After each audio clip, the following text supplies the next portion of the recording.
What's up? I'm Jared Harris, and you're listening to episode 66 of Beats by Jer, brought to you by both The Spill Magazine and Dropout Entertainment.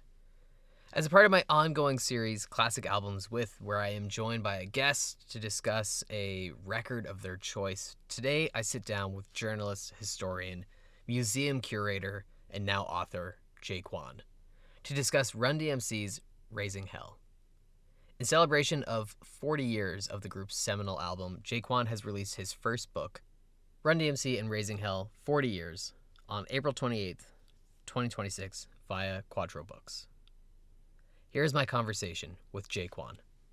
JayQuan, thank you for joining me today for The Spill Magazine and Beats by Jer, and congrats on the release of your new book, Run-DMC and Raising Hell, 40 Years. Thank you for having me. Much appreciated. Anytime. Before we begin, could you introduce yourself, as you have such a very cool career, journalist, historian, the Hip Hop Museum, and now author? Could you give a brief introduction as to who you are? Yeah, so I'm JayQuan. I am a hip hop historian, lecturer, uh, documentary filmmaker, and now author. I'm a hip hop writer. I've been writing online for a couple decades at this point now, about all things classic hip hop. I do voiceovers. I've written for Rock the Bells, LL Cool J's Rock the Bells, Rolling Stone magazine, Universal Records. I've written some stuff for them, liner notes for different albums. So yeah, I've done quite a bit in hip hop journalism. That's super cool. You said lecturer in there. Could you like that just piques my curiosity. Oh, certainly. So I've done several college lectures, and I'm getting more into hitting the lecture circuit. So schools have brought me in to lecture about hip hop history, and I have a whole kind of curriculum around Grandmaster Melly Mel of Grandmaster Flash and the Furious Five, and we do a lecture series about the song "The Message," which is about to turn Mm, 45 years old. One of the great pivotal songs in hip hop, which kind of brought in the social commentary that wasn't there before. So there's a whole curriculum I've written based on him and that song, and we travel to different colleges and universities to deliver that.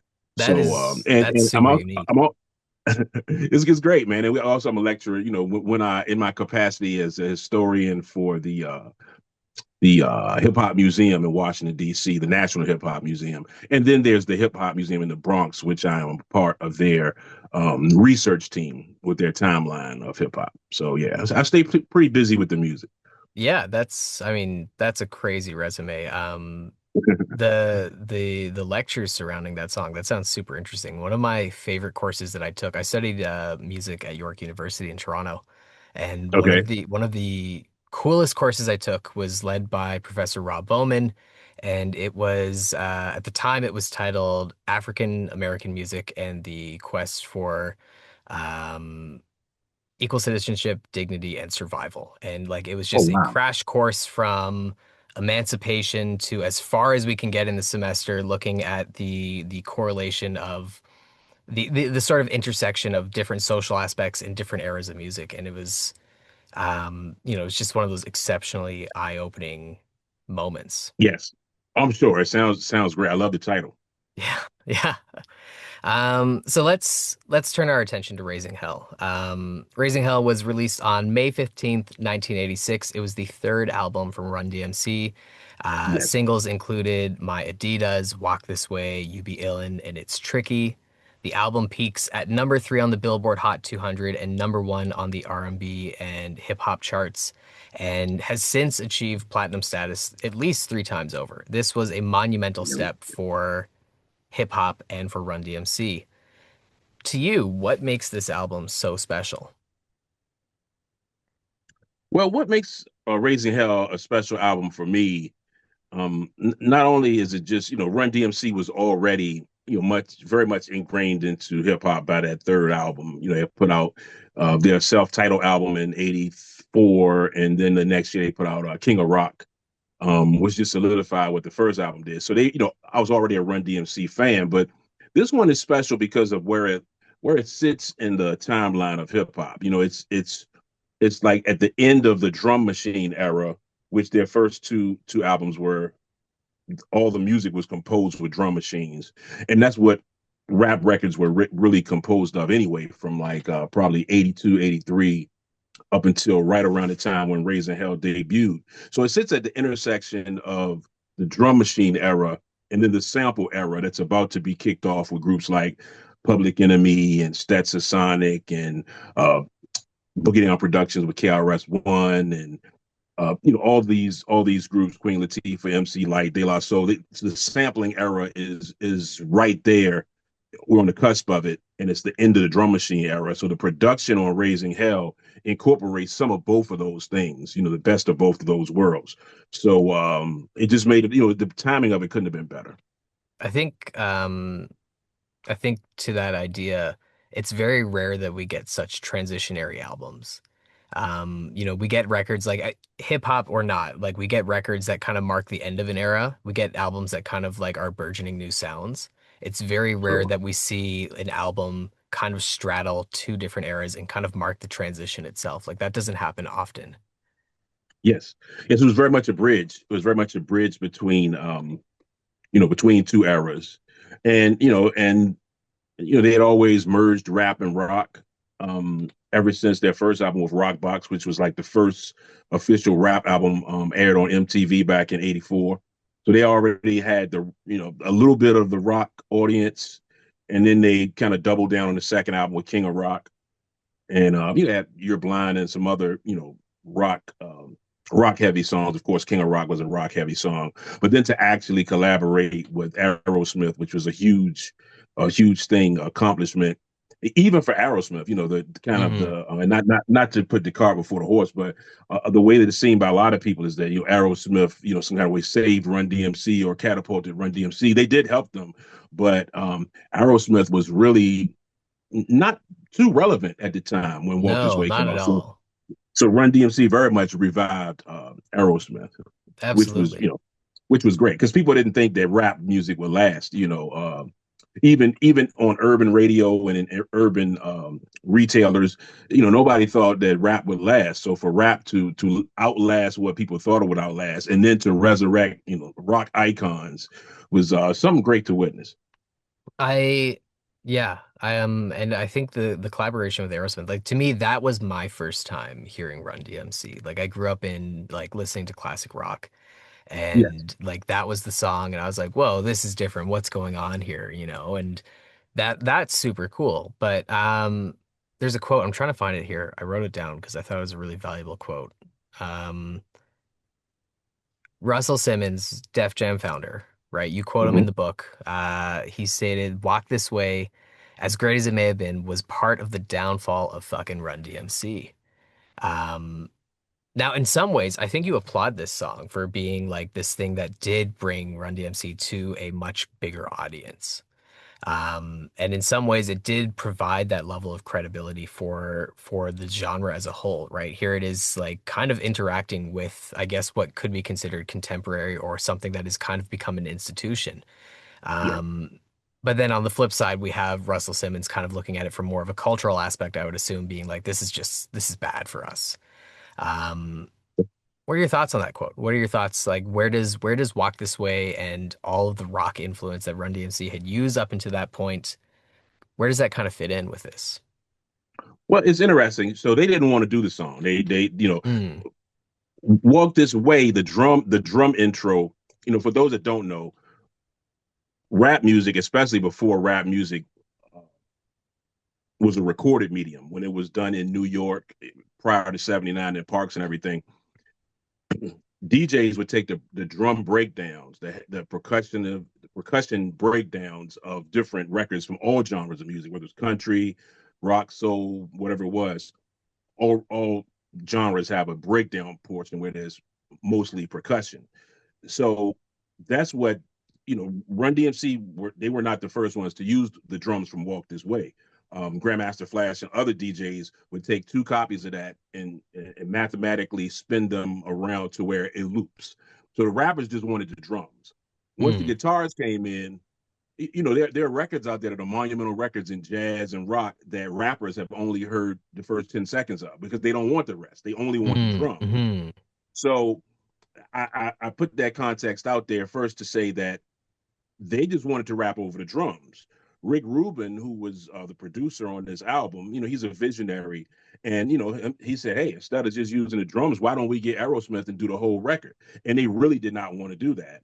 Rick Rubin wanted that to be the lead single, and they actually refused. They said, "No, we got to go with My Adidas and Peter Piper because we can't lose our core audience." Mm. So I understand why Russell said that, and I think there's some truth to it. So when it comes to crossover, artists of all genres, all races, all walks of life at that point in time before the internet kind of mixed everything up, you kind of got called the sellout for crossing over to another genre, especially if it looks like you really made an effort. There's effortless crossover just because it's good, like Hall and Oates was Mm. always played on urban radio because it was just the urban audience loved Hall and Oates and David Bowie. So that wasn't an intentional crossover.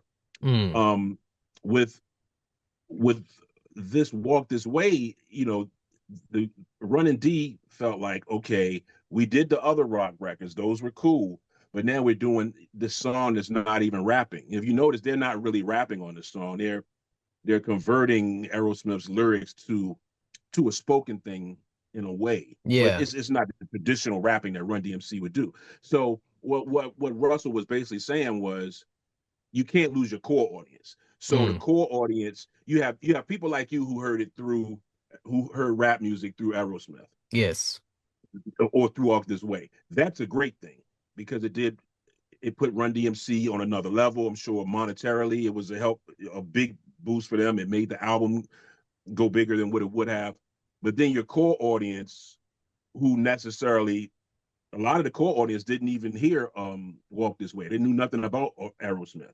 Mm. So I don't know if I said it in the book or not, but something that I say often is if depending on the crowd, if Run DMC, like during the mid 80s when you had a thing called the Fresh Festival. Talk about that in the book. Yep. It was one of the first national hip hop tours, first sponsored national hip hop tours, and they had the Fat Boys and Houdini, Run DMC, Curtis Blow, UTFO. It's all rap. If Run DMC had done Walk This Way, or if they had recorded that as of that Fresh Fest, and this is when rap music is very urban.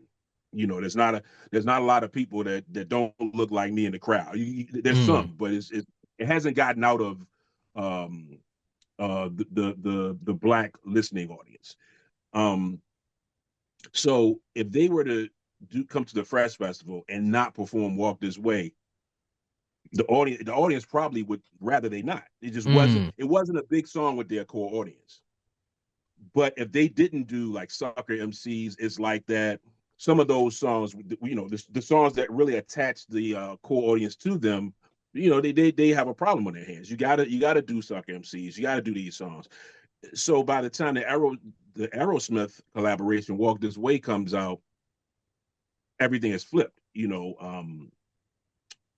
The rap concerts are a lot more mixed. Everybody's there. You're seeing all kinds of all kinds of races, creeds, and groups of people, and some of them are there mainly for Walk This Way.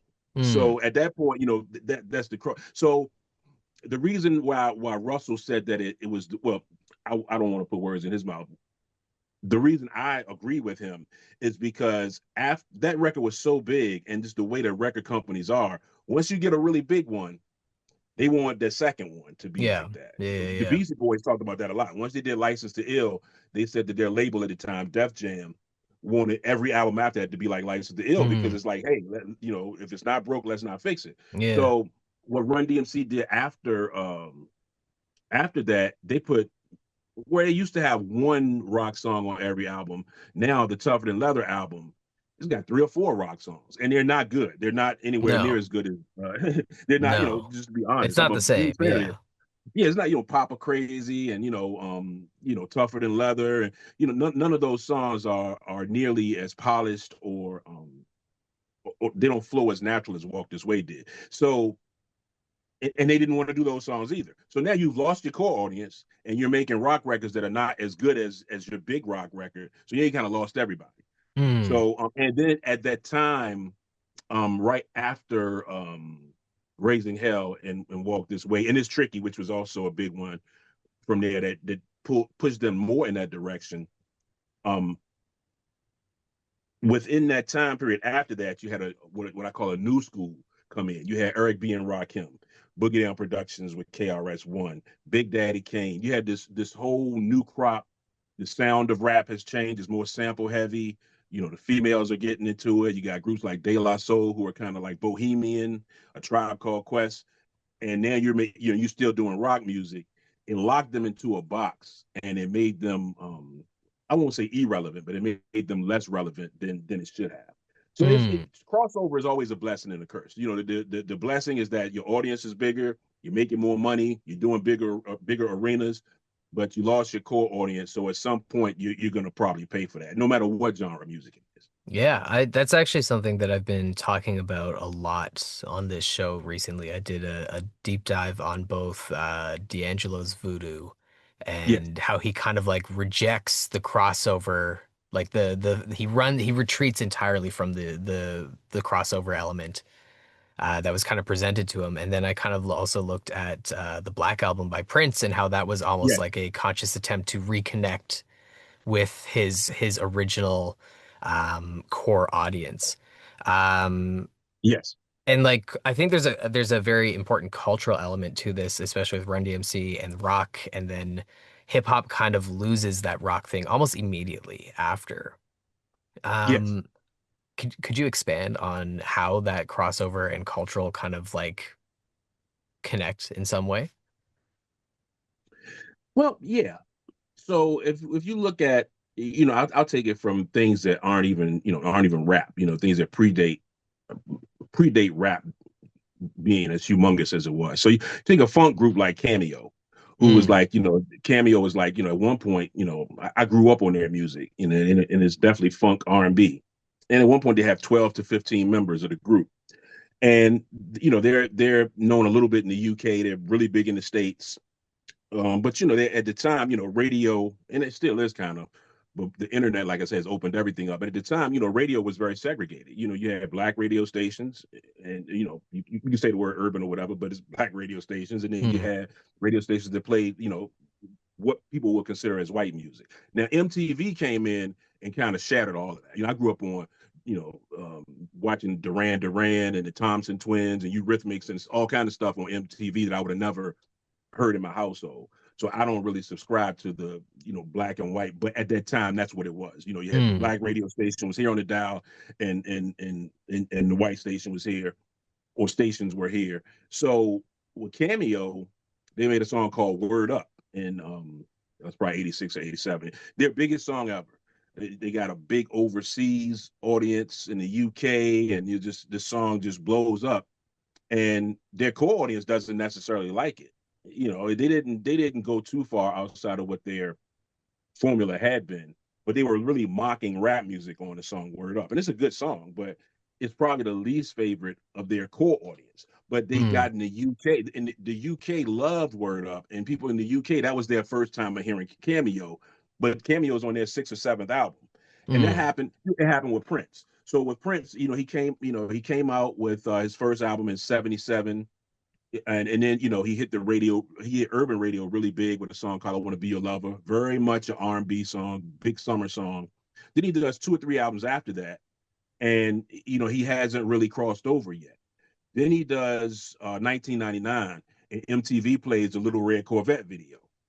So he's new to that, for better terms, lack of better terms, still a white audience at that time. And Run DMC, I'm sorry, MTV is still very segregated, not playing a mm. lot of black videos, but they play Little Red Corvette. So a lot of people, it's like, oh, this new guy named Prince.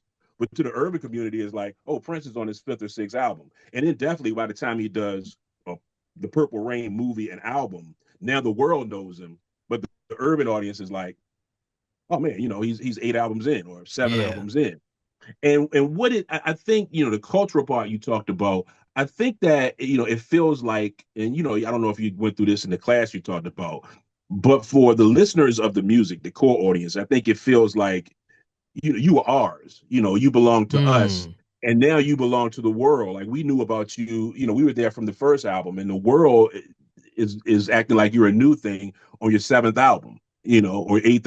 Same thing happened with Michael Jackson with Thriller. I mean, Michael Jackson was always known outside of R&B circles, but definitely Thriller, for an album to sell, 70, 80 million, that everybody was getting that album. But you have your people that remember Michael Jackson as the kid with the afro in the 70s. So it always feels like I think the core audience feels abandoned almost, because a Mm. lot of the times the crossover wasn't just a crossover because it was a good song. A lot of time the crossover was, oh, you did a duet with this person, or you're putting this different kind of music in. I think the audience almost feels like, well, wasn't the R&B good enough for you? Why did you have to go and put the guitars in and do a duet with Paul McCartney and all of this stuff? So you feel Mm. like you lost. But the gene, and not to get too much off on Michael Jackson, but because he is trending again as much as he was when he was alive now because of the movie. That Thriller album is a perfect example of. He said he wanted a Thriller almost reads like a greatest hits of like a compilation almost. It The way really that it was, flows. yeah. There's a big rock song, a big rock song, a big pop song, which would be Human Nature. Beat It was the rock song. Um, you had a couple R&B songs, PYT and Lady in My Life, and there's another heavy want to be starting something. It was something for everybody, and the sales reflected that Michael Jackson had arrived, even though he had sold millions of albums, decades prior. So the crossing over thing and getting the sellout thing, it goes both ways, or more than one way, because a lot of fans of Aerosmith, and I put that in the book, they hated the Run DMC. It took a while to break that record because a lot of rockers weren't into rap yet, and they felt like it was sacrilegious. What they did to Walk This Way. Until it really hit big, and they had no choice but to Yeah. continue to dislike it or say, okay, it's not that bad, and it brought Aerosmith back. So, yeah, that part is very interesting. Yeah. You said it a few times now. How important was the visual of MTV in doing that? Like talking about Prince and Little Red Corvette, talking about Run DMC and Aerosmith with the Walk This Way music video. Do you think that MTV was an effective way of breaking down these barriers? 100%. It was, the funny thing, it was an effective way from the beginning. So there's a narrative out there, you know, the first uh, black artist on MTV was Michael Jackson, or some people say it was, well, most people say it was Michale Jackson, but it actually wasn't. It was between Eddie Grant, he had a song called Electric Avenue, and a group called Musical Youth. They're a reggae group. They had a song called Pass the Dutchie. They played those two, and they might have played some Lionel Richie stuff, but it wasn't heavy at all. So back at that time, Rick James, he was the one who threatened some kind of legal action because he was saying, hey, I've got Super Freak, which is like a punk record, and you won't play it. So, and David Bowie got involved and said, hey, this is racism, whatever. MTV saying, hey, we only play rock. But even before MTV was so important, even before they were playing black artists. Like once again, like John Cougar Mellencamp. I was already a John Cougar Mellencamp fan, but when Jack and Diane played on MTV, I would just sit there all day waiting for that video to come on. And we were talking before you had any DVR, or even most people didn't have a VCR in their home, so you couldn't record it and watch it. You had to sit in front of MTV and wait for your favorite thing to come on. So by the time the Culture Club and Eurythmics and the Thompson Twins and Billy Joel and all of these, people that I would sit in front of the TV. I'm at the time I'm building up and curating this list Mm. of even though I grew up in a house where the Eagles and Coke Escovedo and all kind of and Motown played.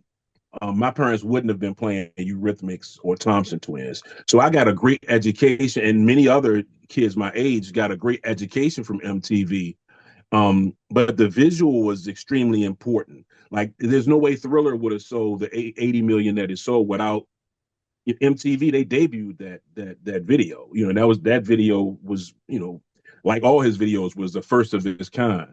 And at one point, you had to go to MTV to see it. So even now, when I hear the song Thriller, it's impossible to hear it without picturing the zombies and the dance moves. You almost can't separate those. If you hear Mm. Thriller, you're For picturing the sure. video in your head, and that's very powerful. And as far as rap goes, it's the same thing. There wouldn't have been Raising Hell would not have done the numbers. It would have been a successful album like their other ones were. You might have went gold or whatever. But the crossover potential, and you can even see it in the video. In the video, Aerosmith is practicing in their room, and Run DMC is practicing on the turntables in their room. And then, one of the guys from Aerosmith beats the wall down, and they say, "Hey, let's play together." That was very powerful. And in the book, I mentioned how Corey Robbins, who's the co-founder of Profile Records, which was Run DMC's label, he talked about how they purposely went to the Danceteria, which was a club in New York, which was very much a mixed race club. You had clubs that were more in the urban and clubs that were more downtown or whatever. But this was a club where you had a mixture, and they, the little kid that plays the main part, he said they purposely picked a white kid. And these record label owners, Steve Plotnicki and Corey Robbins of Profile Records, they're white, but they know that, look, we want MTV to play this, and MTV still has this kind of racial thing going on. So they have a club where it's predominantly white people, and then they have, the main character is a white kid, and he said they purposely did that, and that's how Rockbox got on to MTV. And then, of course, King of Rock, You Talk Too Much, and then later the Walk This Way, and then it's Tricky. So without MTV, MTV is, like I said, you didn't have any alternatives except for Friday night videos or something that might have come on for one, like Casey Kasem's Top 10. You would have seen videos on there, but the only all music channel 24 hours was MTV. So the exposure of kids that weren't into rap seeing that, it didn't just benefit Run DMC for the sales of Raising Hell. It benefited rap in general, because a few years later, you got Yo MTV Raps. Yo MTV Raps that dropped in '88 became one of the highest rated shows on MTV, and it introduced rap to a whole, kids that had been into Van Halen and AC/DC and Ozzy Osbourne, all them. A lot of them were abandoning it, either adding rap to their palette, or just abandoning rock and for rap. So MTV was probably 95% or more responsible for that. MTV opened the doors. It changed music in general, but it definitely did that for rap for certain. Yeah, that's super interesting. Um, Yeah. we've jumped around so much in my notes here because we started with the book and then we jumped right into Walk This Way. Yeah. Yeah. Let's Yeah. just bring it back to the book a little bit. Okay. Um, Let me ask you a question real quick. Is this going to sure, be audio only, or is it going to be video and audio, or how are you doing it? audio only. Yeah, Okay. Cool. Good. cool. Yeah, so bringing it back to the book. Bringing it back to the book.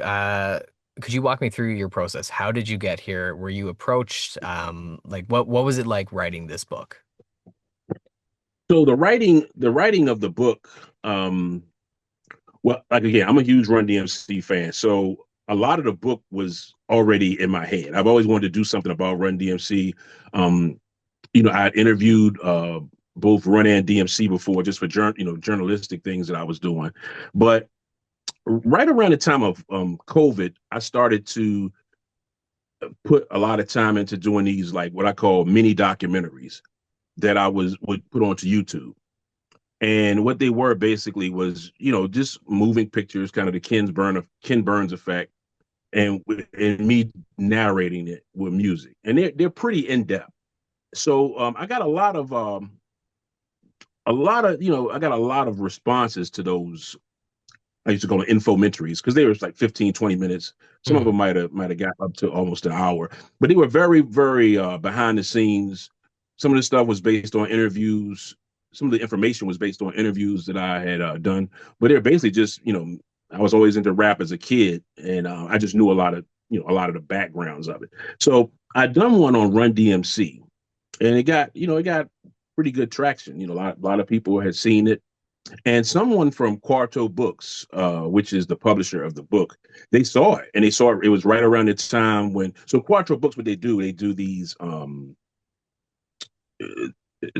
the series called The Great Albums, and they're usually rock. They did one on The Who, they did one on Pink Floyd, Yeah. Prince, the they've sent me a 40th lot of anniversary. books. Yeah. There you go. Yeah, yeah. Yeah. Prince, the anniversary of Purple Rain. So they're anniversary books, high end coffee table books based around the anniversaries of rock albums. And Raising Hell being one of the first successful rap rock hybrids. They wanted to do this book, and they saw my video, so they reached out to me, and they asked me, would you like to author this book? And that was one of the things that I felt like was missing from my resume. I'd done a lot, but I was like, I need to write a book. If I write a book, my credibility goes up. I'm able Mm. to do more lectures, and it's something cool to add to my resume of things that I was already doing. So, of course, I said, yeah, I would love to do it. And so, like I said, a lot of the information was already in my head because I'd already talked to people who were adjacent to Run DMC, like Davey DMX, who was their original DJ. I interviewed him. In fact, he's doing a documentary, and I was a consultant on his documentary. So I had a chance to interview Run DMC. This was before there was any idea for the book. This is right before COVID. And then in the capacity of me working for LL Cool J's Rock the Bells, I interviewed DMC. So I already had that information, and I just knew a lot of stuff because I'm a kind of a rap nerd. The few media pieces that were out in the '80s, the few magazines that dedicated themselves to rap. I would always beg my parents, please buy me, because those magazines were always in the grocery store right near the checkout, Mm. and it was Hmm. just, along with the candy and everything else, so that kids could do that. Hey, mom, I want this bubble yum or whatever it is. So I would get all everything about rap that I could get. So I knew a lot about these albums, how they were made, the drum machines, a lot of the details that you see in the book. But by the time they approached me, I had interviewed a lot of the people, the engineers, and DJ Hurricane, which is like almost a silent fourth member of Run DMC. He was also the DJ for the Beastie Boys. Um, uh, not Steve Plotnicki, but Corey Robbins of Profile, people like that, just to back up what I already knew, to clarify anything that might have been wrong that I thought I knew. So the process of the book took about a year. Um, but that was because, again, this is a coffee table book, so it's very high on really nice glossy pictures and things like that. So it's not your traditional book that has, a couple of pictures in the middle. So it took that year just because the publisher had a certain way they wanted the book set up based on the picture that they knew they would use. So I say all that to say I could have done it in less than a year because that I remember where I was the first time I heard the first single, which was My Adidas and Peter Piper, and just so many of the little antidotes that you see in the book are things that I already knew, but I had to Mm. talk to these people to make sure to get Yeah, clarification yeah, on it. So yeah. so they approached me on it based on Run DMC work that I had already done. That's really cool. Now, I Yeah. mean, that kind of answers the next question. But I guess we could say there are many albums that are so important to the canon of hip hop, that are critical for change, that are classic. Um, Now, obviously, you were approached about this album in particular, but if you had the choice, like, or rather, I should say, like, what drew you to this album in particular when you first did your mini documentary? Oh, okay. Well, when I first did my mini documentary, what drew me to do one about Run DMC. Like I don't cover anything that I'm not extremely passionate about. Mm. So I've always been a Run DMC fan. Again, just like when people, older people who would say, "I remember where I was when JFK was shot." Monumental things like that. I remember where I was the first time I heard Run DMC. I know who I was with. I know what street I was on. Their music was that record breaking, and for me as a historian, I designate their music was so game changing that I designate before Run DMC and after Run DMC because there was a break. The first rap records from 1979 to 1982 or so, they were very much like they were based on disco records, Mm. and funk records, to the point where even though our parents didn't respect rap, they like some of the first recordings because rappers delight by the Sugar Hill Gang. Those records are kind of silly. And that's not in a disrespectful way, but they were kind of, told silly They're very stories and lighthearted, yeah. lighthearted is a better word, yes. And the music was very much like, they were replaying disco music. It was a whole band replaying disco music. No scratching, no drum machines or anything like that. So Sucker MCs and it's like that. Their first single, Run DMC's first single, it's a paradigm shift. It marks the beginning of a new era and the quite rapid end of another. The first time I heard that song was so powerful, I knew at 13 years old, wow, the groups that I've looked up to all this time, they'll never make those kind of records again. I knew this was going to be the new Mm. thing. It was like hearing something from like otherworldly. It was that different sonically. Now, when you say So that, like, is your mhm. first experience with Run DMC Sucker MCs, or does that come later? Like, did you get into them right as they were making their debut, or did you get play catch Immediately, up? immediately, I don't know Very what cool. day that I don't know what day that record was released, but the way it is, I'm in Virginia, and I'm a native from of Virginia. So because we're like mid Atlantic, we're south, but we're right one of the northernmost southern states. We got the records. If a record come out in New York on a Wednesday, we definitely had it by the weekend. So all those records were coming here. So the person who I heard playing this song on their little mini boombox, um, they were up on a lot of the records. So when I heard Sucker MCs, it might have been a week old. It was brand new. Nobody knew what Run DMC was. And in the first chapter of the book, or first part of the book that says "What's in a Name," it was such an odd name that when I asked the guy, I said, "Who is that?" And he said, "Oh, it's Run DMC."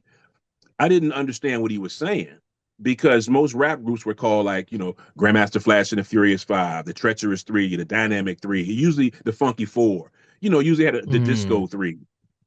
Rappers didn't have names that were outside of a group like Houdini. Rappers didn't have these original names. If it was five guys, they were Furious Five or the Fantastic Five. So I kept asking, "Are you saying what is it? Run DMC?" He's like, "No, it's Run DMC. One guy is Run and other guy is DMC."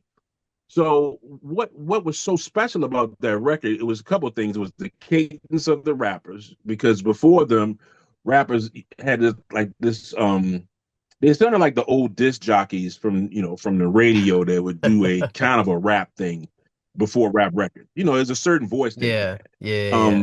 Run DMC didn't have that voice. Run DMC had a more conversational tone. 2 years ago, a friend of mine asked me to say some MC rhyme. It was so different than what was previous to it. It wasn't lighthearted. It wasn't vulgar or hardcore, but the lighthearted that you mentioned, it wasn't Mm. lighthearted.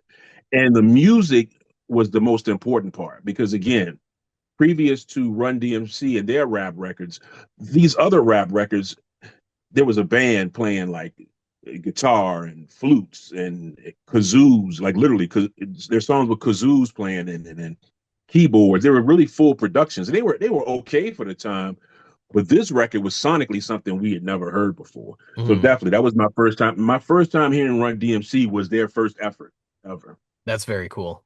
And Mm-hmm. so cool that you like were like, this is the new thing. And I'm sure that's a feeling that Yeah, so many people had. And like, it is that sort of like self-fulfilling prophecy. You guys are like, this has to be a new thing. You make it the new thing as the audience. Like that must be so cool to be like at that sort of like pivotal moment um in this sort of generational change in the genre. yes, Um, yes, kind of building off of that because now like your book does a fantastic job of telling the story of like leading up to Raising Hell, the making of Raising Hell, the impact, the tour, and then kind of like I guess the fall of Run DMC, like and what kind of comes afterwards. But looking at the yes. significance, your book is a fantastic celebration of 4 decades of Raising Hell. Um, what does this album mean to hip hop 4 decades later? I think what it means to hip hop is like I said, it's a literal like cultural marker of where we were, what rap was about to do. Like if you were to when people would dig a hole and put time capsule, dig a hole and put certain things in, and people would come back later to visit. If you would put Raising Hell in a time capsule back in '86 and dug it up later to see what was rap like in '86. You would have caught the very beginnings of rap about to be a bigger commercial force. Um, Even like the song "My Adidas." Rappers always it was always braggadocio, and name brands were always dropped in rap music. I mean, Melly Mel from the Furious Five talked about Jordache jeans. And for those that aren't old enough to know, that's a designer from Jordache, Sassoon. These were designer jeans were really big. Calvin Klein back in the '80s. Everybody was rapping about their Calvin Klein jeans and whatever kind of shoes they had on, but nobody made a whole record dedicated to a piece of clothing by name. Mm. So my Adidas, Adidas were already very popular, but for them to make a song called My Adidas, what they actually did with that was kids like me who that's another thing too, the fashion. I don't want to put if you already had a question about fashion, I won't go into it. I don't know. I don't. Okay. So the fashion of Run DMC, there are two or three things that made Run DMC again represent this paradigm shift. There was the cadence and the voices, and cadence, voice, and style, which I put all into the same thing. They just their attitude. But it was the visual, it was the way that they dressed, and it was the music production.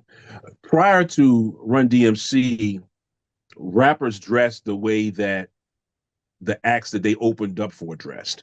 So groups like the Sugar Hill Gang and Africa Bambaataa and the Soul Sonic Force and Grandmaster Flash and the Furious Five, they dressed in costumes, really. Mm. Like a group like the Barcades, who they were opening up for, a funk group. Some of these guys, they had these little theories to their music, like they're from outer space or whatever. Like, Earth, Wind, and Fire would come out of a spaceship. Parliament Funkadelic would come out of a spaceship, and they'd be dressed very, very '70s, even though it was the end of the '70s when all of this stuff the rap stuff was beginning. Rappers were dressing very much like the groups that they opened for, because you got to really remember, rap was so new and so not respected. People thought it was just this passing fad. So if rappers had dressed the way they dressed in the street with tennis shoes and warm up suits, it would have been almost offensive to the audience that paid at the time probably $10 to get into the concert. But Mm. everybody else is putting on this glamorous show, and here's some guys that's dressed like the stage hands. So that was the theory behind that first generation of rappers. But that was visually, Run DMC was more appealing to me, because as much as I was a fan of those first guys, when I'm out when I'm out at the Coliseum or the arena looking at them, I don't have any of those things in my closet. I don't feel like I could be like Grandmaster Melly Mel. He had spikes, some spikes on his chest, and like something out of a Mad Max movie. Yeah, yeah. Um, yeah, they have these furs, like rabbit furs hanging from there.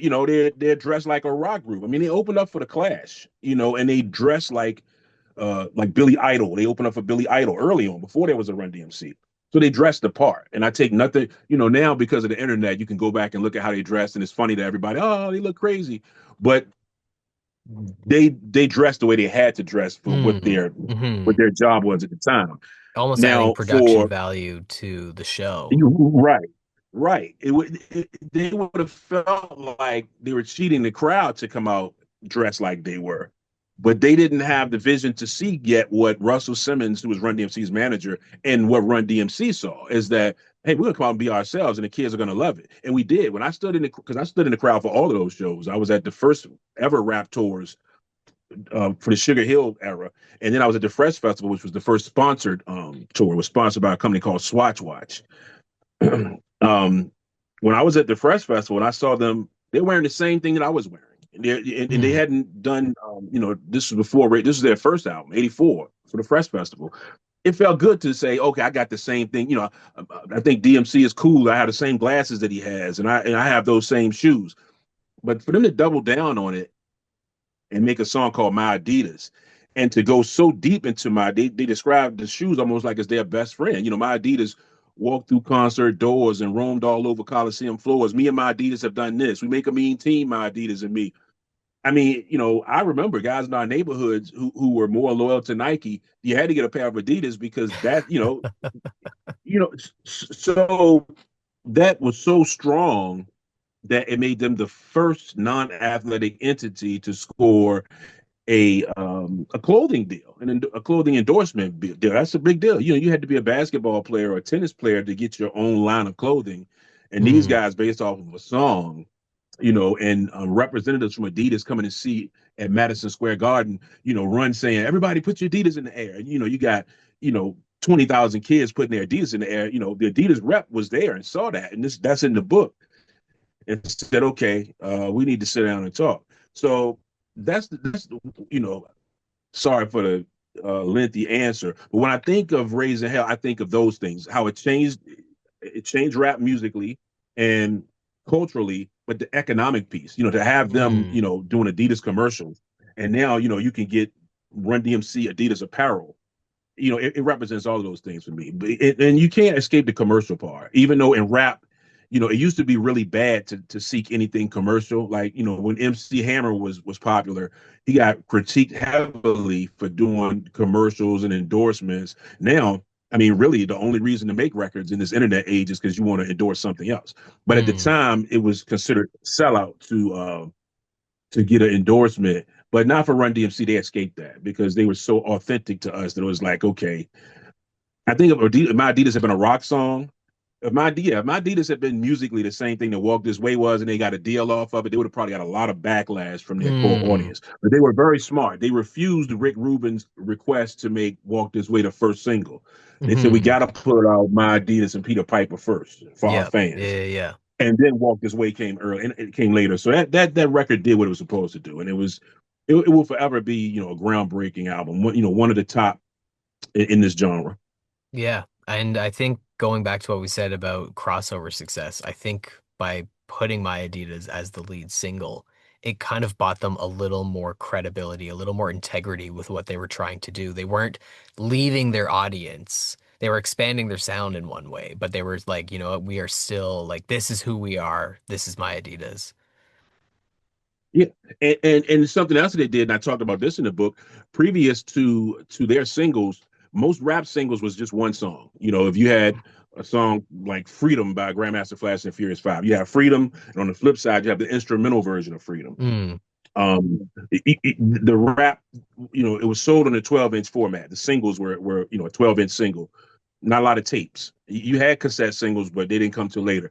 So you only got really one song, and because you really didn't, unless you were trying to be a rapper, you didn't turn it over to the B side, to the instrumental.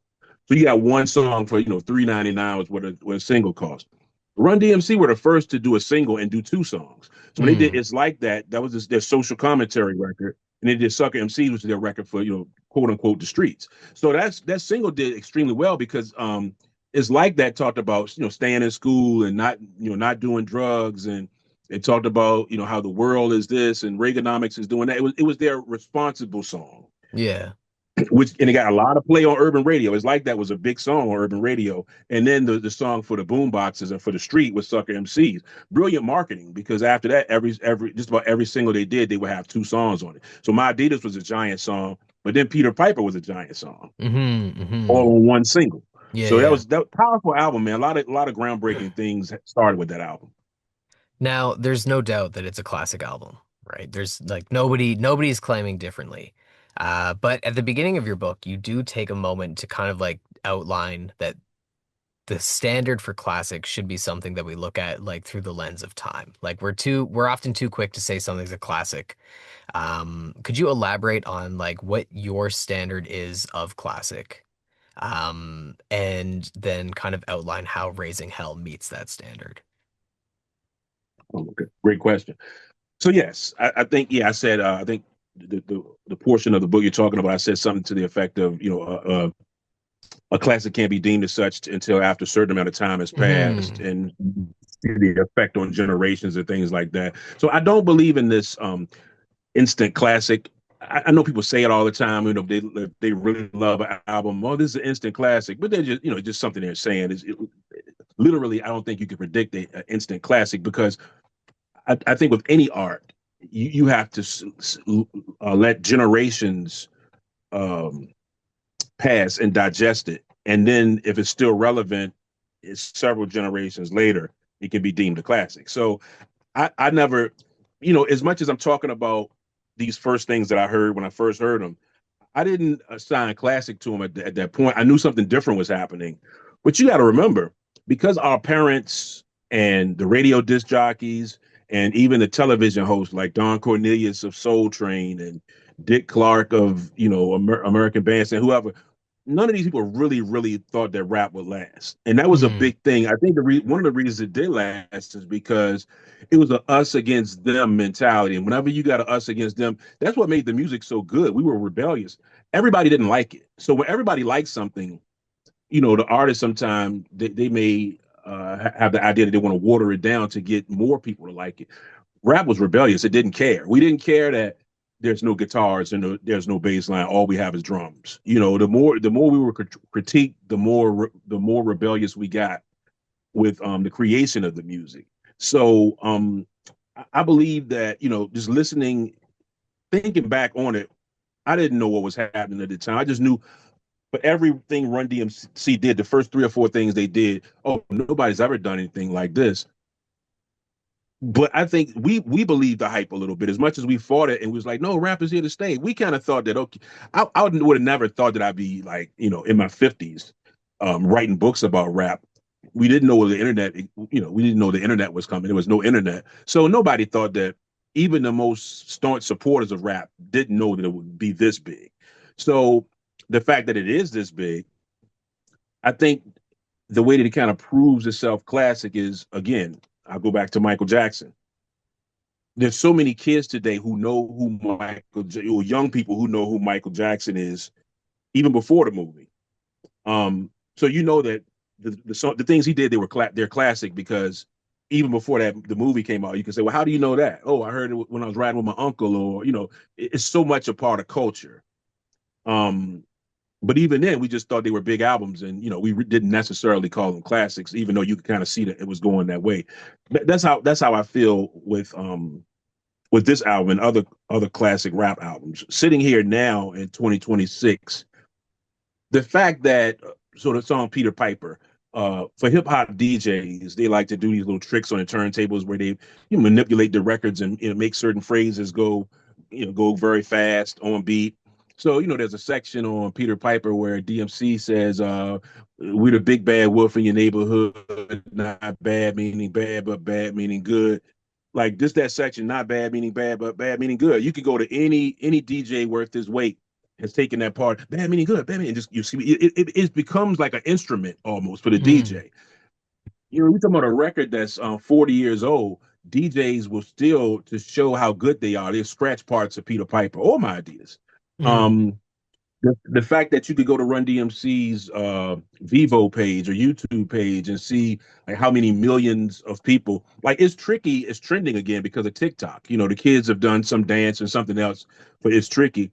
It's tricky as I will argue as big now or bigger number wise than it was at the time. It's Tricky was always cool, and it was a single, and they had a video for it, and it was a successful For song. my generation, But it's tricky. it's white chicks. Oh, really? You Yeah. know what? I forgot about that. Yeah, So, that's so see, where yeah, that you know what that might have yeah, no, it was still probably mm, Walk This Way. That was my first introduction, but that was definitely a close second. Like, oh, these are the guys from yeah. that's really amazing because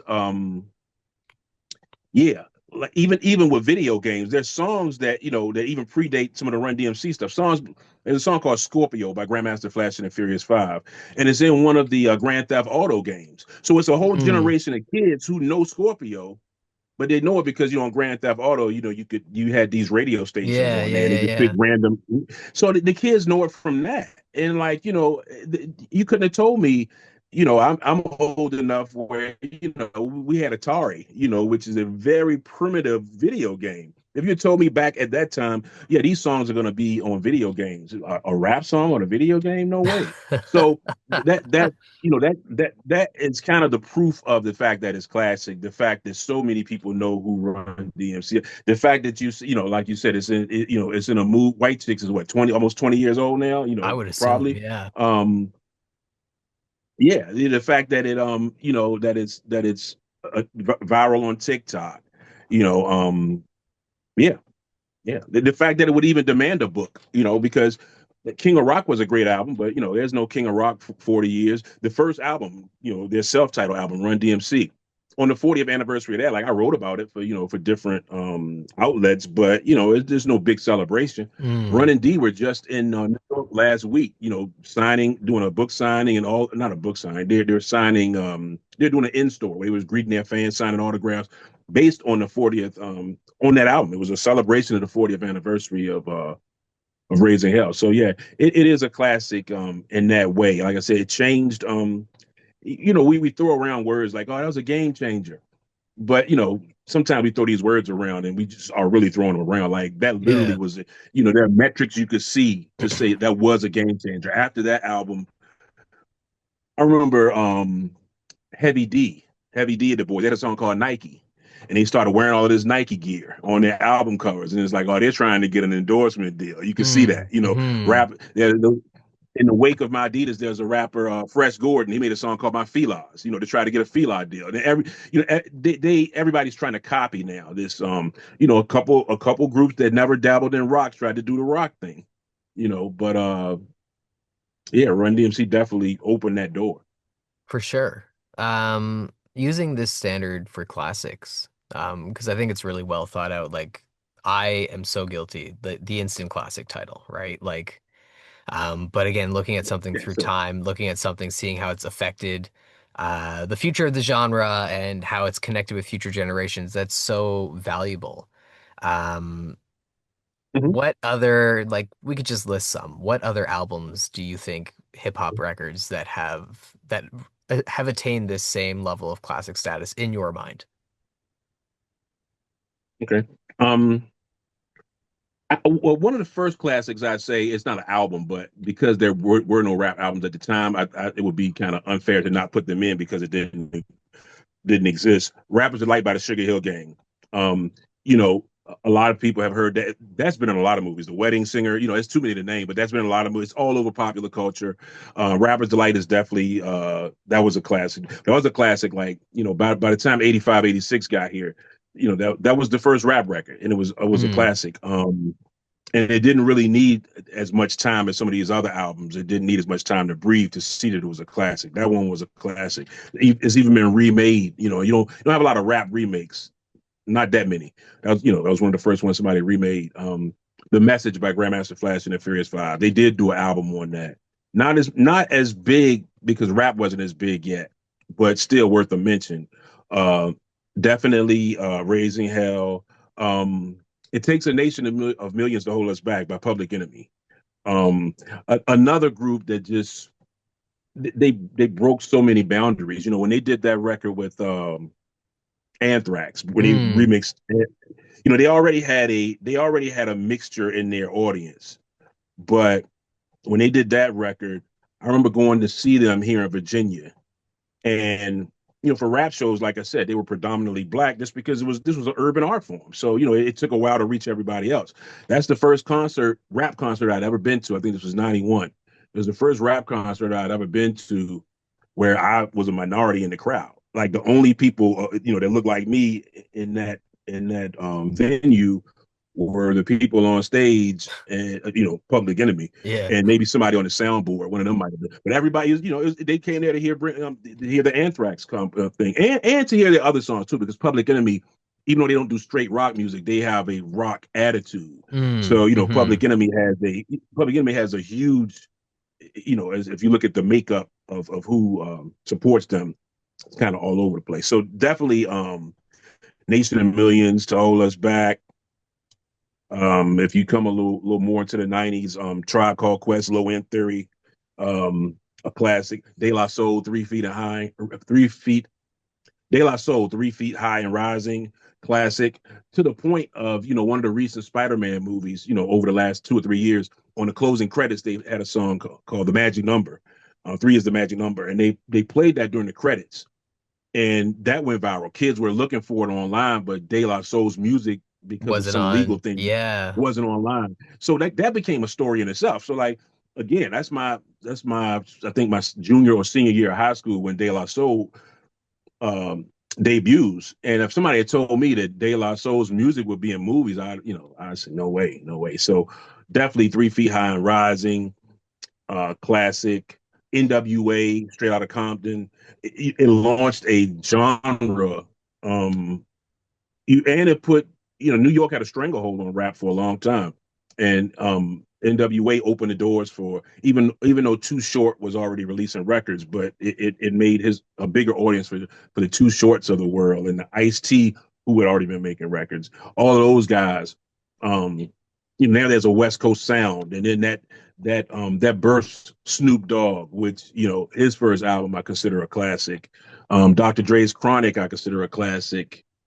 And I know I end up leaving, so because it's been, we got 40 some years of recorded hip hop now, but yeah, those are big ones. And even Queen Latifah, I shouldn't say even, but I will say that the female MCs did have to fight the same glass ceiling that exists in the corporate world and in the real world exists in rap. So the women had to really fight Absolutely. hard to get, so Queen Latifah's debut album, MC Light's debut album, I consider them all classics. A single, just the other day, Rob Bass passed away, but that might be one, outside of Rapper's Delight, and it might be one of the top 3 or 4 known rap songs. I mean, it gets everybody on the floor, whether you like rap or not. It's been on several TV shows, but there was a show that it was on, like almost every episode they would play it. I forgot what show it was, but and this was a mainstream show. This wasn't anything urban. So like everybody knew, "It Takes Two" by Oh, Rob Bass. So rest in peace, Rob absolutely. Bass. Yeah. Yeah, yeah. The songs that, even people's grandparents know the song. People who hate rap, they the fun of that song. So yeah, those are some of the ones I consider classics, just about on a level of Raising Hell. Curious, looking at, say, maybe the last decade, because at some point in the 2010s, hip hop becomes the most consumed genre. It Yeah. oversees pop music for a couple of years. Looking at the Yes. last decade or so, are there any albums that you would predict will one day have the same intergenerational relevance as, say, Raising Hell?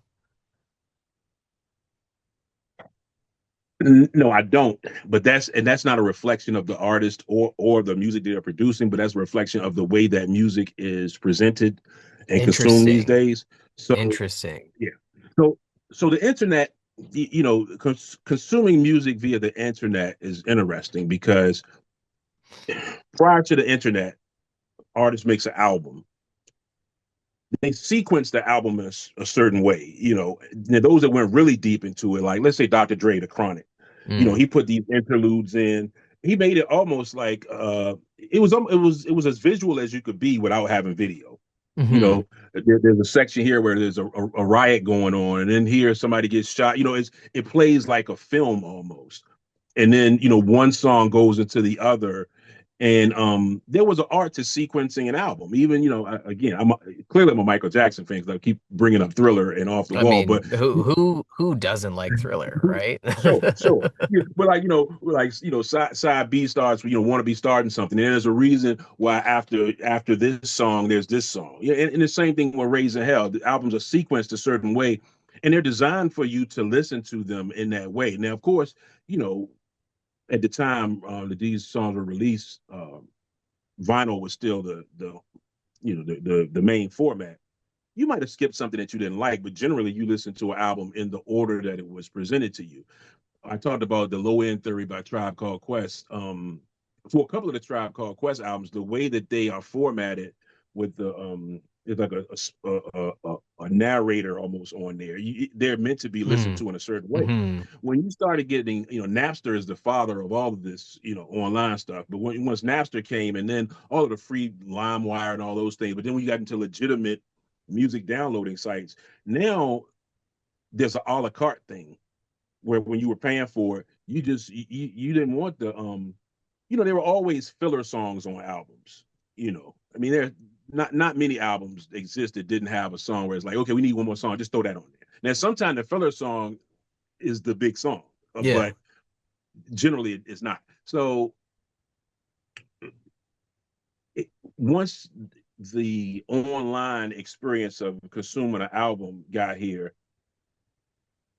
you have a whole generation of kids who, first of all, they don't have to really pay for music. Now, you might be paying for Spotify or whatever, but you're paying for a monthly subscription service. Mm-hmm. It's And not as again, I hate to sound conscious. like the old man is taking right. It's not as and it doesn't mean as much. So what I mean by that, when I listen to a lot of music with my parents and in the company of my parents. Whether we're in the car or at a family function or whatever. This is before the Walkman. And it's funny because even the Walkman created like this personal playlist that took people away from the radio. Mm. So technology in a lot of ways changed the way we listen to music. So music used to be more of a communal or family thing. But then when the Walkman came out, the young kids, can record their own thing. They got their headphones on. They don't have to listen to what their parents are listening to. They got their own playlist. So that was one of the first things that happened in the '80s.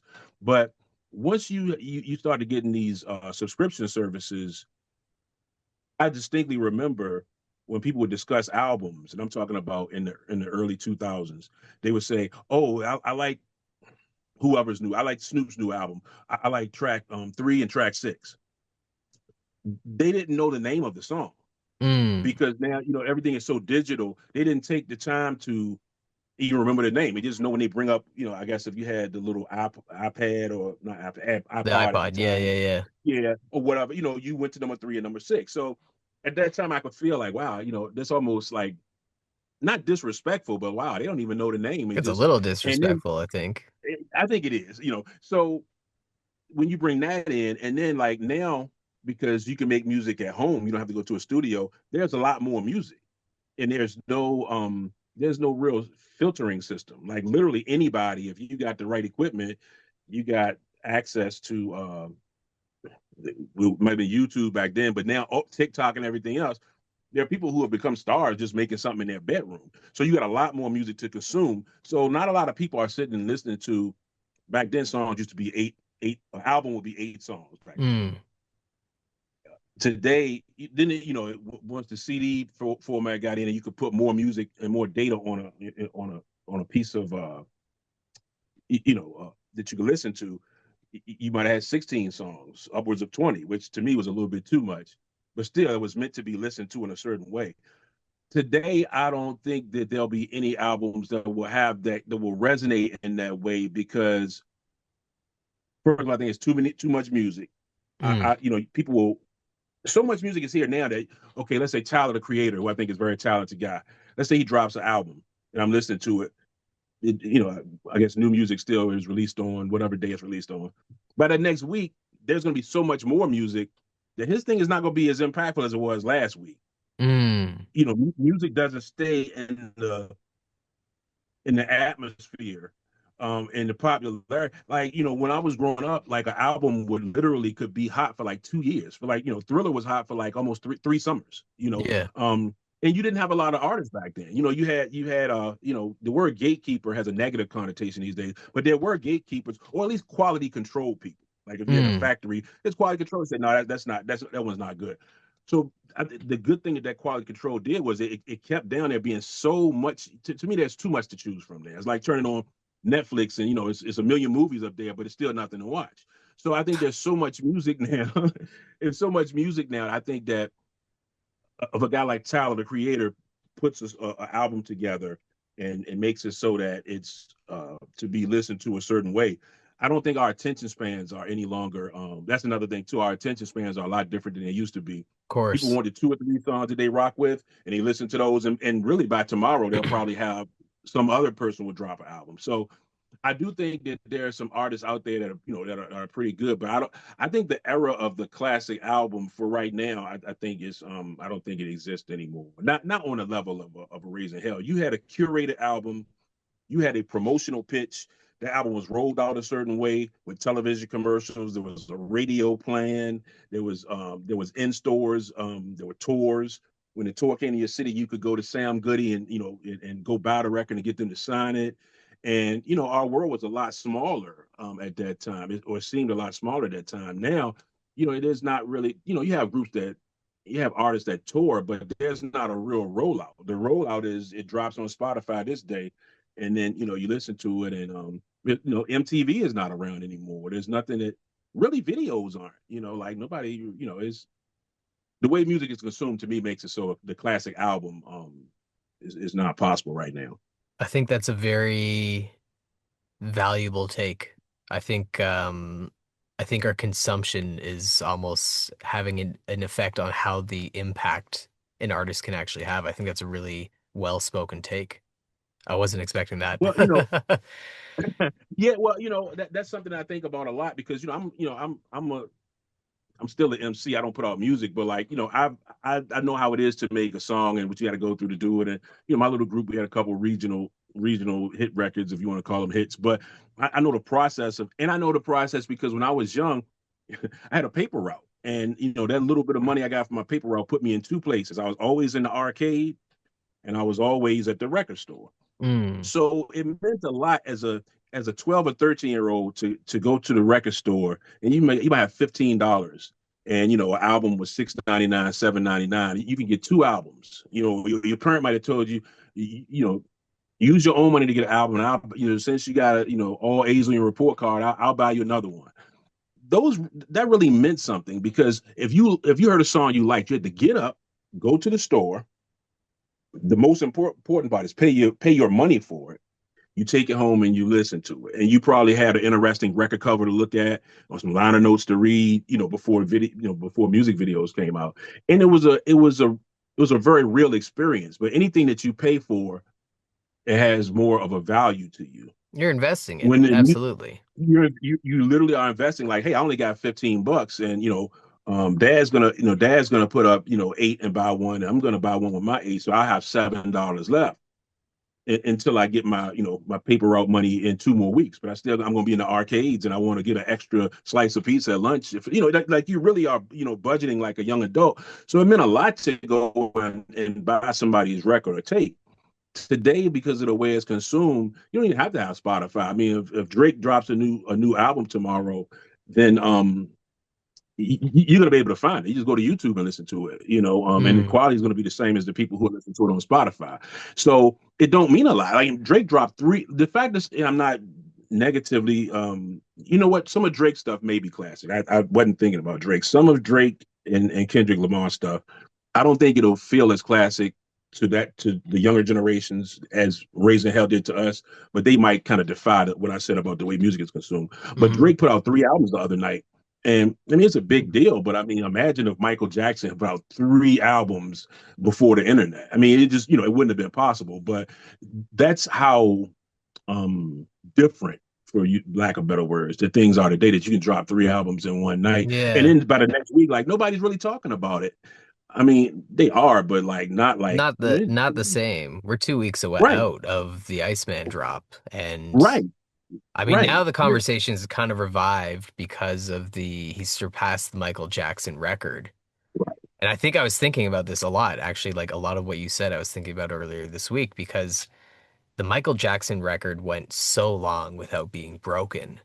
And now streaming, and I know it's a more nuanced conversation because it takes however many streams to equal one album sale, but like because it's so accessible, it's almost like the ceiling has lowered significantly in order to reach that. But also because the bar has lowered for what a #1 album is compared to what it was 40 years ago, like it is so much easier to reach that level and surpass this record that was once entirely unattainable.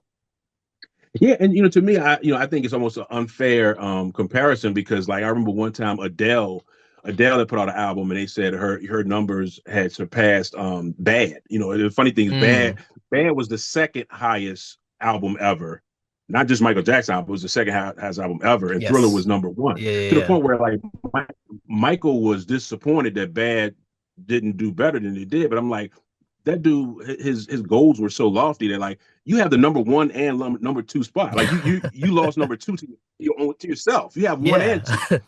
So when they said Adele broke his record with her album that streamed, I think that's not fair because it would be like, this guy has a Hemi engine in his car and he's racing somebody, who's got, like the Ford T Model T from when cars were first built. Like you said, there's a mathematical equation for streaming that this many streams equals whatever. And that most important part, you didn't have to get up out of the comfort of your home, go to a store, pay for it, and bring it back home. You're on your phone anyway. You're already on your phone. Then you just go and you listen to there's no effort put in. So, I don't want to sound like the old guy, saying get off my lawn, but I don't think that's a fair comparison to compare streaming to having to get up and actually go do it. And it's the same thing, when I talked about video games. I mean, the home video, like they say, video killed a radio star. The home video games, once they started looking like the arcades died because it's like, why should I go and pay a quarter to play Pac-Man when I got a Sega, Genesis or whatever it Mm, was? By the time it started looking, technology just it kind of does that. The old way goes out, and this is the new thing. So. for sure, for sure. Mhm. This was a super cool conversation. The question that I like to leave my guests with, and I know the focus is raising hell, but you don't have to feel obliged to use this in the answer. The Mhm. question I like to leave all guests with, what are your three desert island records? Three desert islands. Do they have to be hip hop, or can they just be? Anything you want. Anything you want. This could be all-time favorites. This could be what's on repeat right now. Like any criteria that you come up with, three records. Uh, I'll just put it top off because that's a hard question. Spirit by Earth, Wind, and Fire. Um, It Takes a Nation of Millions to Hold Us Back by Public Enemy. And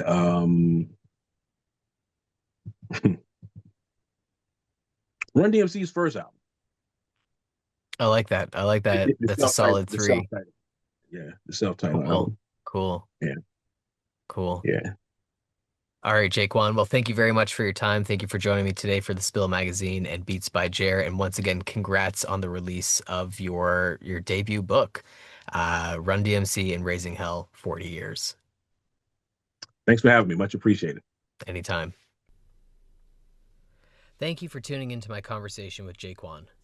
Run-DMC and Raising Hell, 40 Years is available via Quattro Books, Indigo, Amazon, and hopefully your favorite independent bookstores and record shops.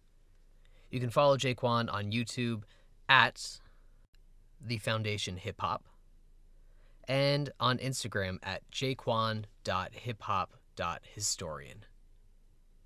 In 2 weeks, join me for another all-new episode.